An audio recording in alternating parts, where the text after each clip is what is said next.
നമസ്കാരം. മാർക്കറ്റ് വാച്ചിലേക്ക് വീണ്ടും സ്വാഗതം. ഓഹരി വിപണിയെ സംബന്ധിച്ച പ്രേക്ഷകരുടെ സംശയങ്ങൾക്ക് പതിവുപോലെ മാർക്കറ്റ് വാച്ച് പരിഹാരം നിർദ്ദേശിക്കുന്നു. ഹെഡ്ജ് ഇക്വിറ്റീസിന്റെ ചീഫ് എക്സിക്യൂട്ടീവ് ഓഫീസറായ എൻ ഭുവനേന്ദ്രനാണ് ഈ എപ്പിസോഡിൽ മാർക്കറ്റ് വാച്ചിൽ പങ്കെടുക്കുന്നത്. വളരെ പ്രധാനപ്പെട്ട ഒരു ക്ലോസിംഗ് 5700 മുകളിലാണ് നിഫ്റ്റിയുടെ വീക്ക്ലി ക്ലോസിംഗ് ഈ വാരവും ഉണ്ടായത്. 18,762 സെൻസെക്സും ക്ലോസ് ചെയ്തു. ഈ വാരം ചെറിയ തോതിൽ ചാഞ്ചാട്ടം അനുഭവപ്പെട്ടുവെങ്കിലും പൊതുവെയുള്ള വിപണിയുടെ മുന്നേറ്റത്തിനനുസരിച്ചായിരുന്നു വീക്ക്ലി ക്ലോസിംഗും ഉണ്ടായത്. നിരവധി കത്തുകൾ ഈ ലക്കവും ലഭിച്ചിട്ടുണ്ട്. പൊതുവെ എല്ലാവർക്കും അറിയേണ്ടത് ഈ മുന്നേറ്റത്തിൻ്റെ കാരണങ്ങളെക്കുറിച്ച് നമ്മൾ നേരത്തെ വിശദീകരിച്ചതാണ്. പക്ഷേ ഈ മുന്നേറ്റം എവിടെ വരെ പോകും എന്നാണ് എല്ലാവർക്കും അറിയേണ്ടത്. വിപണി വിദഗ്ധരാകട്ടെ വലിയ തോതിലുള്ള പ്രവചനങ്ങൾ ഇപ്പോൾ നടത്തുന്നുമുണ്ട്. വിപണി വലിയ ഉയരത്തിലേക്ക് പോകും എന്ന് വരെ പലരും ഇപ്പോൾ പറയുന്നുമുണ്ട്. ഈ സാഹചര്യത്തിൽ നമുക്ക് ഭുവനേന്ദ്രനോട് തന്നെ ആദ്യം ചോദിക്കാം. ഏറ്റവും പ്രധാനപ്പെട്ടത് എല്ലാവർക്കും അറിയേണ്ടതും ഈ മുന്നേറ്റം എവിടെ വരെ പോകുമെന്നാണ്. കാരണം പലർക്കും അവസരം നഷ്ടമായവരുണ്ട്. ഇനി ഈ ബസ് പിടിച്ചാൽ നേട്ടമുണ്ടാക്കാൻ കഴിയുമോ എന്ന് ചിന്തിക്കുന്നവരുമുണ്ട്. ഈ ഒരു റാലി കണ്ടിന്യൂ ചെയ്യാൻ തന്നെയാണ് സാധ്യത. ടിൽ FISന്റെ ഇൻഫ്ലോ കണ്ടിന്യൂ ചെയ്യുന്നിടത്തോളം കാലം. ഈ റാലിയുടെ ഒരു പ്രധാന റീസൺ FISന്റെ ഇൻഫ്ലോ തന്നെയാണ്. ഗ്ലോബലി ഉണ്ടായിരിക്കുന്ന ഇക്കണോമിക് ചേഞ്ച് തന്നെയാണ്. US ഫെഡറൽ റിസർവും യൂറോപ്യൻ സെൻട്രൽ ബാങ്കും അനൗൺസ് ചെയ്ത സ്റ്റിമുലസ്. അതിനുശേഷം ഇന്ത്യൻ ഗവൺമെന്റ് അനൗൺസ് ചെയ്ത ചില തീരുമാനങ്ങൾ ലാസ്റ്റ് 3 വീക്സ് ആയിട്ട് നമ്മൾ ഡിസ്കസ് ചെയ്തുകൊണ്ടിരിക്കുന്നതാണ്. ഇന്ത്യൻ ഗവൺമെന്റിൽ നിന്നും ചില അനൗൺസ്മെന്റുകൾ മാർക്കറ്റ് പ്രതീക്ഷിക്കുന്നു. അതോടൊപ്പം തന്നെ ഫിനാൻസ് മിനിസ്റ്റർ ചിദംബരത്തിന്റെ ഭാഗത്തു നിന്നും ചില പോസിറ്റീവ് അനൗൺസ്മെന്റുകളും പ്രതീക്ഷിച്ചു. ഇത് തന്നെയായിരുന്നു FISന്റെ വളരെ റീസെന്റ് ആയിട്ടുള്ള ഈ ഇൻഫ്ലോയ്ക്കുള്ള പ്രധാന റീസൺ. ലാസ്റ്റ് വീക്ക് FIS തന്നെ 8,500 crore ആണ് ബൈയിങ് നടത്തിയത്. റീസെന്റ് ആയിട്ട് വന്നിരിക്കുന്ന വളരെ നല്ലൊരു ഫിഗർ തന്നെയാണ്. അതുപോലെ ഡൊമസ്റ്റിക് ഇൻസ്റ്റിറ്റ്യൂഷൻ വീണ്ടും സെല്ലിംഗ് സൈഡിലാണ്. 4 ദിവസം കൊണ്ടാണ് FIS 8,500 crore ബൈയിങ്സ് നടത്തിയത്. അതുപോലെ ഡൊമസ്റ്റിക് ഇൻസ്റ്റിറ്റ്യൂഷൻ സെല്ലിംഗ് സൈഡിലാണ്. അതേസമയം ലാസ്റ്റ് വീക്ക് 5,555 crore ആയിരുന്നു FISന്റെ ബൈയിങ്. ഡൊമസ്റ്റിക് ഇൻസ്റ്റിറ്റ്യൂഷൻ സെല്ലിംഗ് സൈഡിലായിരുന്നു. അപ്പോൾ ലാസ്റ്റ് വീക്കുമായിട്ട് കമ്പയർ ചെയ്യുമ്പോൾ വീണ്ടും FISന്റെ ഇൻവെസ്റ്റ്മെന്റ് കൂടി വരുന്നു എന്നുള്ളതൊരു പോസിറ്റീവാണ്. അതുകൊണ്ട് തന്നെയാണ് ഈ മാർക്കറ്റ് വീണ്ടും ഈ ഒരു റാലി കണ്ടിന്യൂ ചെയ്യാനുള്ള സാധ്യത ഞാൻ നേരത്തെ സൂചിപ്പിച്ചത്. പക്ഷേ ഈ റാലിയിൽ നിന്നും റീറ്റെയിൽ ഇൻവെസ്റ്റേഴ്സ് പ്രത്യേകിച്ചും മനസ്സിലാക്കേണ്ട ചില കാര്യങ്ങളുണ്ട്. മാർക്കറ്റ് ഏറ്റവും മോശം ന്യൂസുകൾ അതല്ലെങ്കിൽ ഏറ്റവും മോശം ന്യൂസുകൾ മാർക്കറ്റിനെ ഹോണ്ട് ചെയ്യുമ്പോഴാണ് വാല്യുവേഷൻ ഏറ്റവും ലോവർ ലെവലിലേക്ക് വരുന്നത്. ഇവിടെ ന്യൂസിനല്ല ഇമ്പോർട്ടൻസ്, സ്റ്റോക്കിൻ്റെ വാല്യുവേഷനാണ്. നമ്മൾക്കറിയാം 3 വീക്സ് ബാക്ക് തന്നെയാണ് പല സ്റ്റോക്കുകളും, even example Canara bank, public sector ബാങ്കുകളൊക്കെ തന്നെ വളരെയധികം ലോവർ ലെവലിലാണ്. ആ സ്റ്റോക്കുകളിൽ ഒരു ഇൻവെസ്റ്റ്മെൻറ്റ് അഡ്വൈസബിൾ ആണ് എന്ന് മാർക്കറ്റ് വെച്ച് പറയുമ്പോഴും ഇൻവെസ്റ്റേഴ്സിന് വളരെയധികം ഫെയർ ആയിരുന്നു. കാരണം Canara bank 310, state Bank of India 1,800, അതുപോലെ ആക്സിസ് ബാങ്ക് ലോവർ ലെവലിൽ വരുന്നു, ICICI ബാങ്കൊക്കെ ഷാർപ്പായുള്ള കറക്ഷൻ നേരിട്ട സമയത്ത് ഇൻവെസ്റ്റേഴ്സ് മാർക്കറ്റിൽ നിന്നും മാറുകയാണ്. ഇതൊരു ഇൻവെസ്റ്റ്മെൻറ്റിന് അവസരമാണ് എന്ന് മനസ്സിലാക്കുന്നില്ല. കാരണം സ്റ്റോക്ക് മാർക്കറ്റ് എന്ന് പറയുന്നത് പലപ്പോഴും ഫ്യൂച്ചറാണ്. ഈ ന്യൂസുകളൊക്കെ തന്നെ ഡിസ്കൗണ്ട് ചെയ്ത റേറ്റിലാണ് മാർക്കറ്റ് പലപ്പോഴും മൂവ് ചെയ്യുന്നത്. ഇപ്പോൾ നമ്മൾക്കറിയാം എല്ലാം വളരെ പോസിറ്റീവാണ്. മാർക്കറ്റിനെ കുറിച്ച് മീഡിയ വളരെയധികം പോസിറ്റീവായിട്ടുള്ള ഔട്ട്ലുക്കുകൾ കൊടുക്കുന്നു. അനലിസ്റ്റുകൾ പുതിയ ഹൈ വരാനുള്ള സാധ്യതകൾ വിലയിരുത്തുന്നു. വീണ്ടും ഇൻവെസ്റ്റേഴ്സ് കുറച്ചുകൂടെ പേഷ്യൻസോടുകൂടി മാർക്കറ്റ് വാച്ച് ചെയ്യും. അപ്പോൾ ഫൈനലി മാർക്കറ്റിൻ്റെ അടുത്തൊരു ഹയർ ലെവലിലേക്ക് മൂവ് ചെയ്യുന്നതോടുകൂടി ഇപ്പോഴത്തെ കറണ്ട് ലെവലിൽ നമ്മൾക്ക് 150 to 200 പോയിന്റ്സ് അപ്സൈഡ് മാർക്കറ്റിൽ പ്രതീക്ഷിക്കാം. പക്ഷേ വീണ്ടും റീറ്റെയിൽ ഇൻവെസ്റ്റേഴ്സ് ഈ സമയത്തും വരില്ല. കുറച്ചുകൂടെ മാർക്കറ്റ് ഹയർ ലെവലിൽ വരുമ്പോൾ മീഡിയ വളരെയധികം പബ്ലിസിറ്റി കൊടുക്കുന്ന സമയത്താണ് റീറ്റെയിൽ ഇൻവെസ്റ്റേഴ്സ് മാർക്കറ്റിലേക്ക് വരിക. അത് മാർക്കറ്റിൻ്റെ ഒരു കറക്ഷൻ പോയിന്റ് ആയിരിക്കും. അപ്പോൾ എല്ലാ ന്യൂസുകളും പോസിറ്റീവായിട്ട് വരുമ്പോൾ വാല്യുവേഷൻ വളരെയധികം ഹയർ ലെവലായിരിക്കും. എല്ലാ ന്യൂസുകളും നെഗറ്റീവായി വരുന്ന സമയത്ത് വാല്യുവേഷൻ വളരെയധികം ലോവർ വാല്യൂവിലായിരിക്കും. അതാണ് ഞാൻ നേരത്തെ പറഞ്ഞത്. ഇവിടെ ന്യൂസിനല്ല ഇമ്പോർട്ടൻസ്, സ്റ്റോക്കിൻ്റെ വാല്യുവേഷനാണ്. നമ്മൾക്കറിയാം 310 ലെവലിലാണ് കാനറ ബാങ്കും state Bank of India, Tata Motors, അതുപോലെ പല സ്റ്റോക്കുകളും ലോവർ ലെവലിൽ വന്ന സമയത്ത് അതാണ് പറയുന്നത് സ്റ്റേ ഇൻവെസ്റ്റഡ് എന്ന് പറയുന്നത്. 2-3 സ്റ്റേജായി ഇൻവെസ്റ്റ്മെൻറ്റ് നടത്തുക. എത്രത്തോളം ഷാർപ്പാണ് ഫോൾ അതിലും ശക്തമായിരിക്കും പുൾ ബാക്ക് എന്ന് പലപ്പോഴും മാർക്കറ്റ് വാച്ച് പറയുന്നു. ഈ റാലി നമ്മൾക്കറിയാം ഇൻവെസ്റ്റേഴ്സിനെ സംബന്ധിച്ചിടത്തോളം വളരെ നല്ല റിട്ടേൺ ലഭിച്ചു. ഞങ്ങൾ ലെറ്ററിൽ നിന്ന് ഇതൊക്കെ മനസ്സിലാക്കുന്നു. ഇപ്പോൾ ഇൻവെസ്റ്റേഴ്സ് മനസ്സിലാക്കേണ്ട ഒരു കാര്യം, വളരെ നല്ല ഫണ്ടമെൻ്റലി സൗണ്ടായിട്ടുള്ള സ്റ്റോക്കുകളിൽ വളരെ ഷാർപ്പായിട്ടുള്ള ഫോൾ സംഭവിക്കുമ്പോൾ ഇൻവെസ്റ്റ്മെൻറ്റ് നടത്തുക എന്നുള്ളതാണ്. കാരണം FIS ഏത് സമയത്ത് ഇന്ത്യൻ മാർക്കറ്റിലേക്ക് വരും, അതല്ലെങ്കിൽ എപ്പോൾ ഒരു സ്റ്റിമുലസ് അനൗൺസ് ചെയ്യും, ഗവൺമെൻറ്റിൻ്റെ ഭാഗത്ത് നിന്ന് ഏതൊക്കെ അനൗൺസ് ചെയ്യും എന്നുള്ളതൊന്നും നേരത്തെ പ്രഡിക്റ്റ് ചെയ്യാനോ അതിൽ മനസ്സിലാക്കാനോ മാർക്കറ്റിനോ ഒരു അനലിസ്റ്റിനോ കഴിയില്ല. ഇവിടെ നമ്മൾ സ്റ്റോക്കിൻ്റെ വാല്യുവേഷനാണ് സ്റ്റഡി ചെയ്യേണ്ടത്. വളരെ നല്ല സ്റ്റോക്കുകൾ, നമ്മളുടെ മുന്നിൽ കാണുന്ന ബിസിനസ്, വളരെ നന്നായിട്ട് ഗ്രോ ചെയ്യുന്ന ബിസിനസ്സിൽ വാല്യുവേഷൻ ലോവർ ലെവൽ വരുമ്പോൾ അതിൽ ഇൻവെസ്റ്റ്മെൻറ്റ് നടത്തുക എന്നുള്ളതാണ് എല്ലാ റീറ്റെയിൽ ഇൻവെസ്റ്റേഴ്സും ചെയ്യേണ്ടതും മനസ്സിലാക്കേണ്ടതുമായിട്ടുള്ള കാര്യം. 2012 അവസാനത്തോടെ തന്നെ വിപണി വലിയ ഉയരത്തിലെത്തും എന്നൊക്കെ അനലിസ്റ്റുകളൊക്കെ പറഞ്ഞു തുടങ്ങി. പൊതുവെ ടെക്നിക്കൽ ചാർട്ട് എങ്ങനെയാണ് പറയുന്നത്? ഇപ്പോഴത്തെ ഈ മുന്നേറ്റം സംബന്ധിച്ച പ്രധാനപ്പെട്ട ഒരു റെസിസ്റ്റൻസ് എവിടെയാണ്? ടെക്നിക്കലി മാർക്കറ്റ് നമ്മൾ പറഞ്ഞു 5650 എന്ന് പറയുന്ന ഒരു റെസിസ്റ്റൻസ് പോയിന്റ് ആണ് നമ്മൾ പറഞ്ഞത്. അതിന് മുകളിൽ ട്രേഡ് സ്റ്റെബിലൈസ് ആണെങ്കിൽ 5800 ആണ് ലാസ്റ്റ് മാർക്കറ്റ് വാച്ച് പറഞ്ഞത്. 5650ക്ക് മുകളിൽ മാർക്കറ്റ് സ്റ്റെബിലൈസ് ചെയ്തു, പോസിറ്റീവ് ക്ലോസിംഗ് ലഭിച്ചു. ഇനിയത്തെ രീതിയിൽ 5000 ഒരു മേജർ റെസിസ്റ്റൻസ് സോണിലാണ് ഇപ്പോൾ ക്ലോസിംഗ്. 5730 ലെവൽ ബ്രേക്ക് ചെയ്ത് 5760ക്ക് മുകളിൽ സ്റ്റെബിലൈസ് ചെയ്യുകയാണെങ്കിൽ കുറച്ചുകൂടി അപ്സൈഡ് പ്രതീക്ഷിക്കാം. 5850 ടു 5900 എന്ന് പറയുന്ന ലെവൽ പ്രതീക്ഷിക്കാം. പക്ഷേ അതൊരു ഹൈ റിസ്കി ഏരിയ തന്നെയാണ്. എനിക്ക് തോന്നുന്നത് ലോവർ ലെവൽ ഇൻവെസ്റ്റ്മെൻറ്റ് നടത്തിയ നിക്ഷേപകർ അതൊരു പ്രോഫിറ്റ് ബുക്കിംഗ് ലെവലാണ്. ഞാൻ ലാസ്റ്റ് വീക്ക് പറഞ്ഞു 5650 വരാനുള്ള ഒരു പോസിബിലിറ്റി, ആ ഒരു ലെവൽ വളരെ ക്ലോസ് ആയി വാച്ച് ചെയ്യുക. ആ ലെവലിന് മുകളിലൊക്കെ തന്നെ ഇപ്പോഴത്തെ രീതിയിൽ കുറച്ച് റിസ്കി ഏരിയ തന്നെയാണ്. ഇപ്പോഴത്തെ ഈ FISന്റെ ഫ്ലോ കണ്ടിന്യൂ ചെയ്യുകയാണെങ്കിൽ പ്യൂർലി ഒരു ലിക്വിഡിറ്റി ഡ്രിവൺ ആയിട്ടുള്ള മാർക്കറ്റാണ്. അപ്പോൾ ഈ ഫ്ലോ കണ്ടിന്യൂ ചെയ്യുകയാണെങ്കിൽ മാർക്കറ്റ് ഹയർ ലെവലിലേക്ക് മൂവ് ചെയ്യാനാണ് സാധ്യത. ഒരു ഷോർട്ട് ടൈം ഗെയിനിന് വേണ്ടി ഒരു ഇൻവെസ്റ്റ്മെൻറ്റ് അഡ്വൈസബിൾ അല്ല. ഇപ്പോഴത്തെ നിലയിൽ മാർക്കറ്റ് 100 to 150 മാക്സിമം 200 പോയിന്റ്സിൻ്റെ അപ്സൈഡ് മാത്രമേ നമുക്ക് നിഫ്റ്റിയിൽ പ്രതീക്ഷിക്കാൻ സാധിക്കുകയുള്ളൂ. അതിനുശേഷം ഒരു കറക്ഷൻ വരാനുള്ള സാധ്യത മാർക്കറ്റിൽ കാണുന്നുണ്ട്. അതുകൊണ്ട് ഒരു കോഷ്യസ് അപ്രോച്ച് തന്നെയാണ് നല്ലത്. 5600 ബ്രേക്ക് ചെയ്യാത്ത സാഹചര്യത്തിൽ മാർക്കറ്റിൽ ഒരു അപ്പ് മൂവ് നമ്മൾക്ക് പ്രതീക്ഷിക്കാം. നിഫ്റ്റിയുടെ 5000 ലെവലിലൊക്കെ നമ്മൾ പലവട്ടം നിക്ഷേപത്തിന് അനുയോജ്യമായ ചില സ്റ്റോക്കുകൾ നിർദ്ദേശിച്ചു. അപ്പോഴൊന്നും ഇൻവെസ്റ്റ് ചെയ്യാൻ കഴിയാതെ പോയ നിരവധി ഇൻവെസ്റ്റേഴ്സും സ്വാഭാവികമായിട്ടും ഉണ്ടാകാം. അവർക്ക് ഇപ്പോഴത്തെ സാഹചര്യത്തിൽ വീണ്ടും മാർക്കറ്റിലേക്ക് എൻട്രി ചെയ്യാൻ കഴിയുന്നൊരു സാഹചര്യമുണ്ടോ, അതോ അവർ വീണ്ടും വെയിറ്റ് ചെയ്യണോ? ഇതിൽ നമ്മൾ സ്വീകരിക്കേണ്ട ഒരു കാര്യം, ഈ റാലിയിൽ പാർട്ടിസിപ്പേറ്റ് ചെയ്യാത്ത എത്രയോ സ്റ്റോക്കുകൾ അവൈലബിൾ ആണ്. ഈ സ്റ്റോക്കുകളിൽ അങ്ങനെ തിരഞ്ഞെടുത്ത സ്റ്റോക്കുകൾ ഒരു കാരണവശാലും ഈ റാലിയിൽ പാർട്ടിസിപ്പേറ്റ് ചെയ്ത സ്റ്റോക്കുകൾ ഷോർട്ട് ടൈം ഗെയിനിന് വേണ്ടി ഒരു ഇൻവെസ്റ്റ്മെൻറ്റ് അഡ്വൈസബിൾ അല്ല. അങ്ങനെ ഒരു ഇൻവെസ്റ്റ്മെൻറ്റ് നടത്തുന്നുണ്ടെങ്കിൽ തന്നെ വളരെ സ്ട്രിക്റ്റ് ആയിട്ടുള്ള സ്റ്റോപ്പ് ലോസോട് കൂടി ഒരു ഇൻവെസ്റ്റ്മെൻറ്റ് അഡ്വൈസബിൾ ആണ്. അതല്ല എങ്കിൽ റീറ്റെയിൽ ഇൻവെസ്റ്റേഴ്സ് ഈ റാലിയിൽ പാർട്ടിസിപ്പേറ്റ് ചെയ്യാത്ത സ്റ്റോക്കുകളിൽ ഒരു investment by long time point of വ്യൂവിൽ അഡ്വൈസബിൾ ആണ്. കാരണം ഇതൊരു ഫ്രണ്ട് റൺ സ്റ്റോക്കുകളിൽ മാത്രമേ ഈ റാലി സെലക്റ്റീവ് ആയിട്ടുള്ള ഒരു ബൈയിങ് മാത്രമാണ് നമ്മൾ കണ്ടത്. ഈ റാലി കണ്ടിന്യൂ ചെയ്യണമെങ്കിൽ വീണ്ടും റീറ്റെയിൽ ഇൻവെസ്റ്റേഴ്സും ഡൊമസ്റ്റിക് ഇൻസ്റ്റിറ്റ്യൂഷനും ഇന്ത്യൻ മാർക്കറ്റിൽ ആക്റ്റീവ് ആവുകയാണെങ്കിൽ പല സ്റ്റോക്കുകളും ഇപ്പോഴും ലോവർ ലെവലിലാണ് നടക്കുന്നത്. ഇവിടെ പുൾ ബാക്ക് വന്ന് നമ്മൾ നേരത്തെ പറഞ്ഞ വളരെയധികം ലോവർ ലെവലിലേക്ക് മൂവ് ചെയ്ത പബ്ലിക് സെക്ടർ ബാങ്കുകൾ ആ റിസൾട്ടിന് ശേഷം NPA കൂടിയതിൻ്റെ അടിസ്ഥാനത്തിൽ വലിയൊരു സെല്ലിംഗ് പ്രഷർ നേരിട്ടിരുന്നു ഈ സ്റ്റോക്കുകളൊക്കെ തന്നെ. ആ സ്റ്റോക്കുകളിലാണ് വളരെ ഷാർപ്പായുള്ള ഒരു പുൾ ബാക്ക് നമ്മൾ കണ്ടത്. അപ്പോൾ ഇനിയും ഈ റാലിയിൽ പങ്കെടുക്കാത്ത സ്റ്റോക്കുകളിൽ ആ തെരഞ്ഞെടുത്ത ഒരു ഇൻവെസ്റ്റ്മെൻ്റ് ആയിരിക്കും റീറ്റെയിൽ നിക്ഷേപകരെ സംബന്ധിച്ചിടത്തോളം അഡ്വൈസബിൾ. അതല്ല എങ്കിൽ ഇപ്പോൾ സ്റ്റേറ്റ് ബാങ്ക് ഓഫ് ഇന്ത്യയും Canara bank, Tata steel, Tata Motors ഒക്കെ തന്നെ കുറച്ചുകൂടെ ഹയർ ലെവലിലേക്ക് മൂവ് ചെയ്യാനുള്ള ഒരു സാധ്യതയുണ്ട്. പക്ഷേ വളരെ സ്ട്രിക്റ്റ് ആയിട്ടുള്ള സ്റ്റോപ്പ് ലോസോട് കൂടി മാത്രമേ ഇപ്പോഴത്തെ രീതിയിൽ ഒരു ഇൻവെസ്റ്റ്മെൻറ്റ് അഡ്വൈസബിൾ ആയിട്ടുള്ളൂ. മാർക്കറ്റ് വാച്ചിൽ ഇനിയൊരു ചെറിയ ഇടവേള.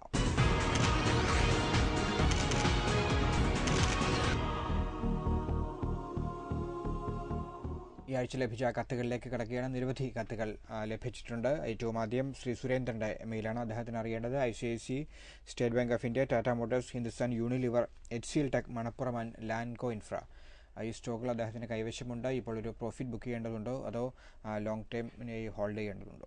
ഈ സ്റ്റോക്കുകളെല്ലാം തന്നെ ഫണ്ടമെന്റലി സൗണ്ട് തന്നെയാണ്. വളരെ നല്ല ICICI, State Bank of India, Tata Motors, Lanco Infra, Hindustan Unilever എല്ലാ സ്റ്റോക്കുകളും ഫണ്ടമെന്റലി വളരെ സൗണ്ടാണ്.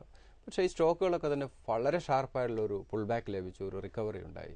അടുത്ത കുറച്ചുകൂടെ ഹയർ ലെവലിലേക്ക് പോകാനുള്ള സ്ട്രെങ്ത് ഇതിൽ especially ICICI bank, state Bank of India, Tata Motors പോലെയുള്ള സ്റ്റോക്കുകൾ കുറച്ചുകൂടെ ഹയർ ലെവലിലേക്ക് പോകാം. ആ ഒരു ഹയർ ലെവൽ മൂവ് ചെയ്യുമ്പോൾ തീർച്ചയായിട്ടും അദ്ദേഹം ഷോർട്ട് ടൈം ഒരു പ്രോഫിറ്റ് എടുക്കുന്നത് നന്നായിരിക്കും. അതല്ല എങ്കിൽ ഒരു 50% എങ്കിലും പ്രോഫിറ്റ് ബുക്കിംഗ് അഡ്വൈസബിൾ ആണ്. അതല്ല അദ്ദേഹം ഒരു 2 to 3 ഇയർ ഒരു ഇൻവെസ്റ്റ്മെൻറ്റ് ലൈൻ ആണെങ്കിൽ ഒരു കാരണവശാലും പ്രോഫിറ്റ് ബുക്ക് ചെയ്യേണ്ട ആവശ്യമില്ല. ഞാൻ ഒരു മാസം മുമ്പ് പറഞ്ഞിരുന്നു അടുത്തൊരു 6 to 1 ഇയറിനുള്ളിൽ അല്ലെങ്കിൽ ഒരു 6 മാസത്തിന് ശേഷം 2013 ഫസ്റ്റ് ക്വാർട്ടർ കഴിയുന്നതോടുകൂടി മാർക്കറ്റിൽ വളരെ ഷാർപ്പായുള്ള ഒരു റാലിക്ക് സാധ്യതയുണ്ട്. അതുകൊണ്ട് തന്നെ ഈ സ്റ്റോക്കുകൾ long time point of view hold ചെയ്യുന്നത് തീർച്ചയായിട്ടും നന്നായിരിക്കും. കാരണം കൂടുതൽ ഫ്ലോ ഇന്ത്യയിലേക്ക് വരാനുള്ള ഒരു സാധ്യത വിലയിരുത്തിക്കൊണ്ടാണ് അങ്ങനെ ഒരു നിർദ്ദേശം നൽകിയത്.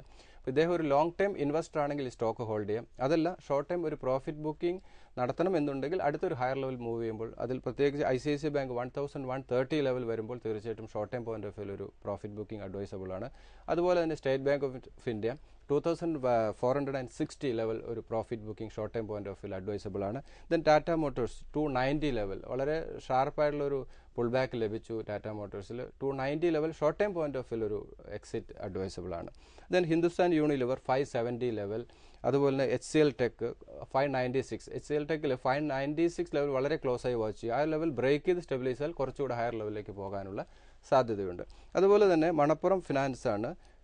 മണപ്പുറം ഫിനാൻസ് ഇപ്പോഴത്തെ രീതിയിൽ വളരെ ഷാർപ്പായുള്ള ഒരു പുൾ ബാക്ക് ലഭിച്ചു.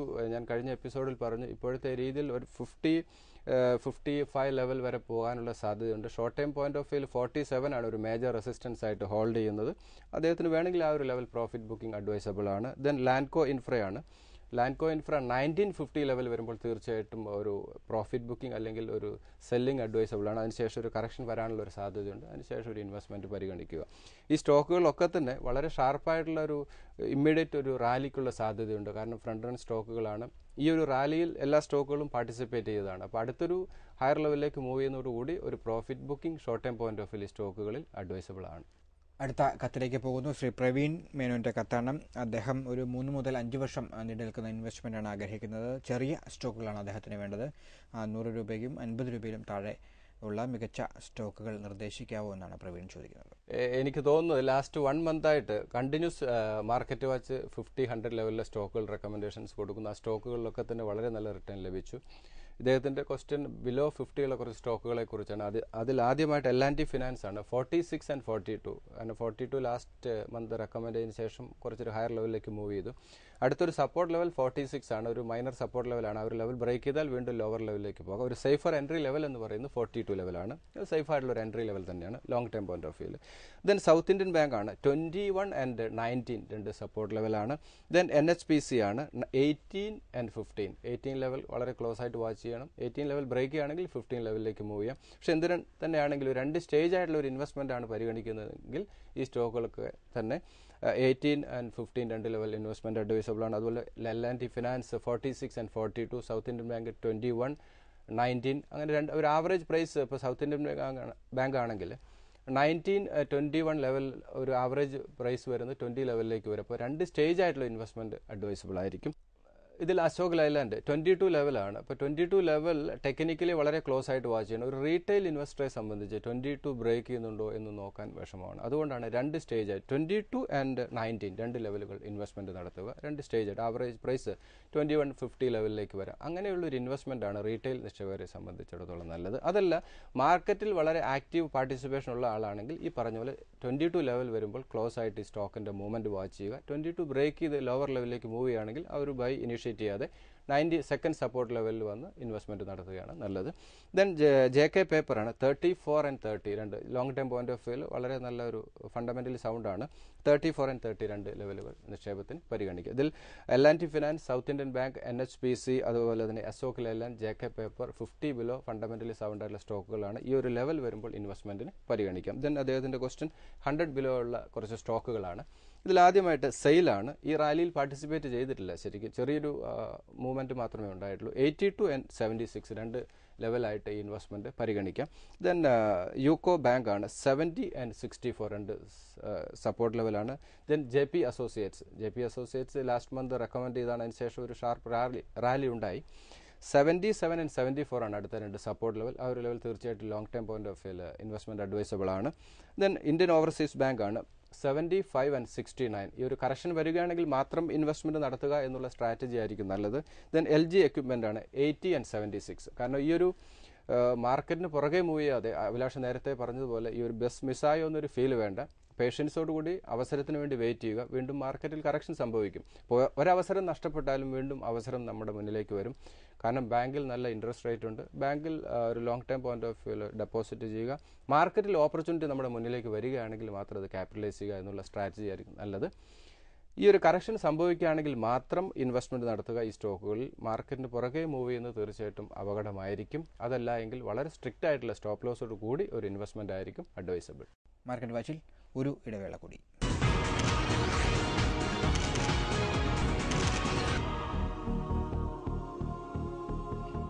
അടുത്ത കത്തിലേക്ക് കടക്കുന്നു. മാർക്കറ്റ് വാച്ചിൽ ശ്രീ പ്രകാശിന്റെ കത്താണ്. സത്യം computers, JP associate, Reliance communication and Sterlite industries ഈ സ്റ്റോക്കുകളെ കുറിച്ചാണ് അദ്ദേഹത്തിന് അറിയേണ്ടത്. ഈ സ്റ്റോക്കുകളെല്ലാം തന്നെ വളരെ നല്ലതാണ്. ഈ സത്യം കമ്പ്യൂട്ടർ വളരെ ഷാർപ്പായിട്ടുള്ള ഒരു റിക്കവറി സ്റ്റോക്കിൽ ലഭിച്ചു. കുറച്ചുകൂടെ ഇപ്പോഴത്തെ രീതിയിൽ ഒരു പോസിറ്റീവ് ക്ലോസിംഗ് ആണ് സത്യം കമ്പ്യൂട്ടറിൽ രേഖപ്പെടുത്തിയിരിക്കുന്നത്. കുറച്ചുകൂടെ ഹയർ ലെവലിലേക്ക് പോകാം. 126 level short time point of view ഒരു പ്രോഫിറ്റ് ബുക്കിംഗ് ലെവലാണ്. അതിൽ ഓവർ സപ്ലൈ സോൺ ആ ഒരു ലെവൽ സെല്ലിങ്ങിന് ഉപയോഗിക്കുന്നതായിരിക്കും നല്ലത്. സത്യം കമ്പ്യൂട്ടർ 103.97 രണ്ട് short time point of view support ലെവലാണ്. ദെൻ JP അസോസിയേറ്റ്സ് ആണ്. JP 77 and 74 ആണ്. ഓൾറെഡി നമ്മൾ ഈ സ്റ്റോക്ക് ഡിസ്കസ് ചെയ്താണ്. 90 ലെവൽ തീർച്ചയായിട്ടും short time point of view ഒരു എക്സിറ്റ് പോയിന്റ് ആയിട്ട് കാണുന്നതായിരിക്കും നല്ലത്. ദെൻ ആർകോം ആണ്. ഈ റാലിയിൽ ഈ സ്റ്റോക്ക് പാർട്ടിസിപ്പേറ്റ് ചെയ്തിട്ടില്ല. മാനേജ്മെന്റ് ലെവലിൽ കുറച്ചുകൂടി ഇഷ്യൂ നിലനിൽക്കുന്നു എന്നുള്ളതാണ്. എനിക്ക് തോന്നുന്നത് ഡൗൺ സൈഡ് റിസ്ക് സ്റ്റോക്കിൽ വളരെയധികം കുറവാണ്. 61 and 57 രണ്ട് സപ്പോർട്ട് ലെവലാണ്. Short time point of view resistance എന്ന് പറയുന്നത് 70 ആണ്. 70 വളരെ ക്ലോസ് ആയിട്ട് വാച്ച് ചെയ്തതിന് ശേഷം മാത്രം ഒരു സെല്ലിംഗ് ഡിസിഷൻ എടുക്കുന്നതായിരിക്കും നല്ലത്. ടെക്നിക്കലി ഒരു റെസിസ്റ്റൻസ് 70 ലെവലിലാണ് ഇപ്പോഴത്തെ രീതിയിൽ. ദെൻ സ്റ്റെർലൈറ്റ് ഇൻഡസ്ട്രീസ് ആണ്. ഫണ്ടമെന്റലി വളരെ സൗണ്ടാണ്. 96 and 93 level long time point of view retail ഇൻവെസ്റ്റേഴ്സിന് നിക്ഷേപത്തിന് പരിഗണിക്കാം. വളരെ ഷാർപ്പായിട്ടുള്ള കറക്ഷൻ ഈ സ്റ്റോക്കിൽ നേരിട്ടതാണ്. 108 ആണ് short time point of view സ്റ്റോക്കിലെ റെസിസ്റ്റൻസ്. അതൊരു സെല്ലിംഗ് പോയിന്റ് ആയിട്ട് പരിഗണിക്കേണ്ട ടെക്നിക്കലി ഉള്ള ഒരു റെസിസ്റ്റൻസ് ആണ്. അതുകൊണ്ട് ഈ 108 എന്ന് പറയുന്ന ലെവൽ വളരെ ക്ലോസ് ആയി വാച്ച് ചെയ്തതിനു ശേഷം മാത്രമേ ഒരു ഡിസിഷൻ എടുക്കാൻ പാടുള്ളൂ. ഇദ്ദേഹത്തിൻ്റെ സ്റ്റോക്കുകൾ ലോങ് ടൈം പോയിന്റ് ഓഫ് വ്യൂവിൽ വളരെ നല്ല സ്റ്റോക്കുകളാണ്. ഈ സ്റ്റോക്ക് ഹോൾഡ് ചെയ്യുന്നത് തീർച്ചയായിട്ടും നന്നായിരിക്കും. അതല്ല എങ്കിൽ അടുത്തൊരു റാലിയോട് കൂടി 50% പൊസിഷൻ ഓഫ്ലോഡ് ചെയ്ത് വീണ്ടും അടുത്തൊരു കറക്ഷന് വേണ്ടി വെയിറ്റ് ചെയ്യുന്നത് നന്നായിരിക്കും. അടുത്ത കത്തിലേക്ക് പോകാം. ശ്രീ സാജൻ ജോർജ് ബറോഡയിൽ നിന്നാണ് അദ്ദേഹത്തിന്റെ കത്ത് വന്നിരിക്കുന്നത്. അദ്ദേഹത്തിന് അറിയേണ്ടത് IOC, ഭാരതി എയർടെൽ, മംഗളം സിമെന്റ് ഈ 3 സ്റ്റോക്കുകളും അദ്ദേഹം ഓഗസ്റ്റ് മുതൽ അദ്ദേഹത്തിന്റെ പോർട്ട്ഫോളിയോയിലുണ്ട്. ഒപ്പം തന്നെ ടാറ്റ മോട്ടോഴ്സിന്റെ ലോങ് ടൈം സാധ്യതയെക്കുറിച്ചും അദ്ദേഹം ചോദിക്കുന്നു. IOC അതുപോലെ തന്നെ ഭാരതി എയർടെൽ, മംഗളം സിമെന്റ്. ഭാരതി എയർടെൽ ലാസ്റ്റ് വളരെ മോശം റിസൾട്ട് അനൗൺസ് ചെയ്തതിനു ശേഷം വളരെ ഷാർപ്പായുള്ള കറക്ഷൻ നേരിട്ടു. അതിനുശേഷം ഒരു പുൾ ബാക്കിലാണ് ഇപ്പോൾ. ഇതിൽ IOC ഫണ്ടമെന്റലി സൗണ്ടാണ്. 240, 227 രണ്ട് സപ്പോർട്ട് ലെവലാണ്. 279 ലെവൽ അദ്ദേഹത്തിന് വേണമെങ്കിൽ ഒരു പ്രോഫിറ്റ് ബുക്കിംഗ് അഡ്വൈസബിൾ ആണ്. ദെൻ ഭാരതി എയർടെൽ 251 and 240 ആണ് അഗൈൻ രണ്ട് സപ്പോർട്ട് ലെവലായിട്ട് ഹോൾഡ് ചെയ്യുന്നത്. 286 ലെവൽ എനിക്ക് തോന്നുന്നു short time point of view ഒരു പ്രോഫിറ്റ് ബുക്കിംഗ് ലെവലായിട്ട് പരിഗണിക്കാം. കാരണം വളരെ ഷാർപ്പായിട്ടുള്ള ഒരു പുൾ ബാക്ക് ലഭിച്ചു. അതുകൊണ്ട് തന്നെ ദെൻ മംഗളം സിമെന്റ് 148, 136 രണ്ട് സപ്പോർട്ട് ലെവലാണ്. 175 ആണ് സ്റ്റോക്കിൽ ഇമ്മീഡിയറ്റ് വരാവുന്ന റെസിസ്റ്റൻസ്. ദെൻ അടുത്ത ക്വസ്റ്റ്യൻ അദ്ദേഹത്തിന്റെ ടാറ്റ മോട്ടോഴ്സ് ആണ്. ടാറ്റ മോട്ടോഴ്സ് ഇപ്പോഴത്തെ രീതിയിൽ ഒരു 290 ലെവൽ 96 ലെവൽ വരെ മൂവ് ചെയ്യാം short time point of view. കാരണം 210 ലെവൽ വരെ വന്നതിന് ശേഷം ആ സമയത്തൊക്കെ മാർക്കറ്റ് വാച്ച് റെക്കമെൻഡ് ചെയ്തിരുന്നു. ഓൾമോസ്റ്റ് 30% ഗെയിൻ 30 to 40% ഗെയിൻ ഇൻവെസ്റ്റേഴ്സിനെ സംബന്ധിച്ചിടത്തോളം ലഭിച്ചു. അടുത്തൊരു 290, 296 ലെവൽ ഒരു എക്സിറ്റ് പോയിന്റ് ആയിട്ട് തന്നെ കാണുന്നതായിരിക്കും നല്ലത്. മാർക്കറ്റ് വാച്ചിന്റെ ഇലക്കം അവസാനിക്കുന്നു. വിപണി സംബന്ധിച്ച നിങ്ങളുടെ സംശയങ്ങൾ തുടർന്നും എഴുതി അറിയിക്കുക. investment@asiannews.in എന്ന ഇമെയിൽ വിലാസമാണ് മാർക്കറ്റ് വാച്ചിൻ്റേത്. അല്ലെങ്കിൽ Asianet news, NH bypass junction, Palarivattom, Kochi 25 എന്ന വിലാസത്തിലും അയക്കാം. ഹെഡ്ജ് ഇക്വിറ്റീസിന്റെ ചീഫ് എക്സിക്യൂട്ടീവ് ഓഫീസറായ ഭുവനേന്ദ്രനാണ് മാർക്കറ്റ് വാച്ചിലൂടെ പ്രേക്ഷകരുടെ സംശയങ്ങൾക്ക് മറുപടി നൽകുന്നത്. മാർക്കറ്റ് വാച്ച് ഇനി അടുത്തയാഴ്ച ഇതേ ദിവസം ഇതേ സമയം. നമസ്കാരം.